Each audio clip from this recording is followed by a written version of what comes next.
Para ter fôlego em caixa, prefeituras da macro-região apelam para empréstimos a longo prazo. O objetivo é injetar recursos para estimular investimentos, mas esse sistema poderá deixar herança para as gestões posteriores.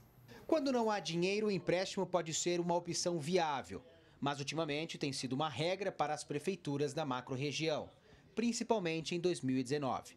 Em outubro, a Prefeitura de São Carlos realizou um empréstimo de 30 milhões de reais para as obras de recapeamento. A proposta foi aprovada na Câmara por 18 votos a 1. O Executivo chegou a dizer na época que o dinheiro iria complementar os recursos que são utilizados no recapeamento de vias. A Prefeitura de Franca também queria dinheiro emprestado para obras de recapeamento de ruas. O Executivo enviou um projeto à Câmara para adquirir 10 milhões de reais junto ao Banco do Brasil. Mas o Legislativo não acolheu o pedido e a proposta só deve voltar para casa no ano que vem. Não é um projeto especificamente pronto para isso. É um autorizo que todo o sistema financeiro deixa disponível aos municípios. O montante seria parcelado em 96 meses. Muito tempo, na opinião de alguns vereadores, que entenderam que isso poderia gerar impactos nas gestões futuras. A cidade precisa de recapeamento. O problema é como o projeto foi encaminhado pelo Executivo. O projeto não veio com detalhamento de qual a grande vantagem para o poder público nesse empréstimo, qual o tipo de prioridade que vai ser dado. Enfim, há uma série de entraves burocráticos que nos levaram a dar um parecer contrário. Ribeirão Preto vai contar com o orçamento maior para o ano que vem, 3 bilhões e 400 milhões de reais.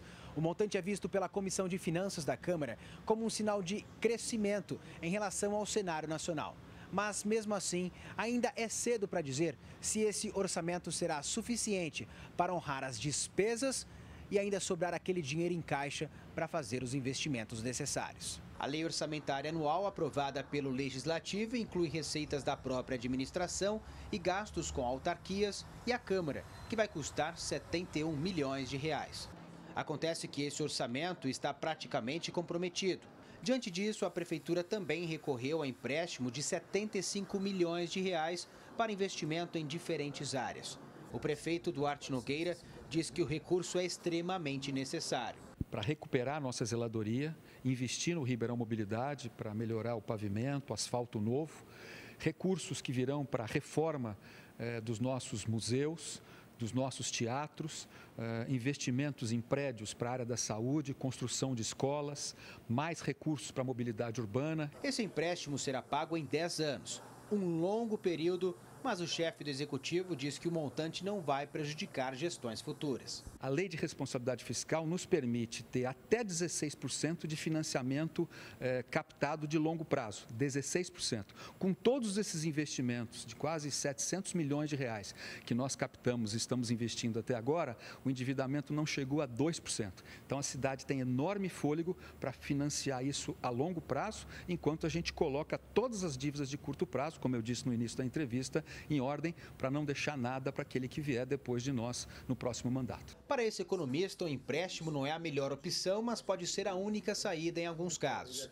No entanto, ainda falta planejamento aos gestores, principalmente pelo conceito primário de economia, que é gastar menos do que arrecada.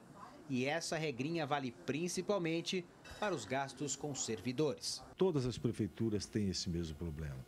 E a folha de pagamento, naturalmente, ela só cresce. Tá? E se não cresce vegetativamente, ela migra para o IPM, porque aposentou, vai para o IPM e continua tendo gasto sobre ela também. Então isso tende a crescer. A arrecadação, de repente, não cresce na mesma proporção. Ou seja, a parcela que hoje está comprometida com folha pode ser ainda maior, tá?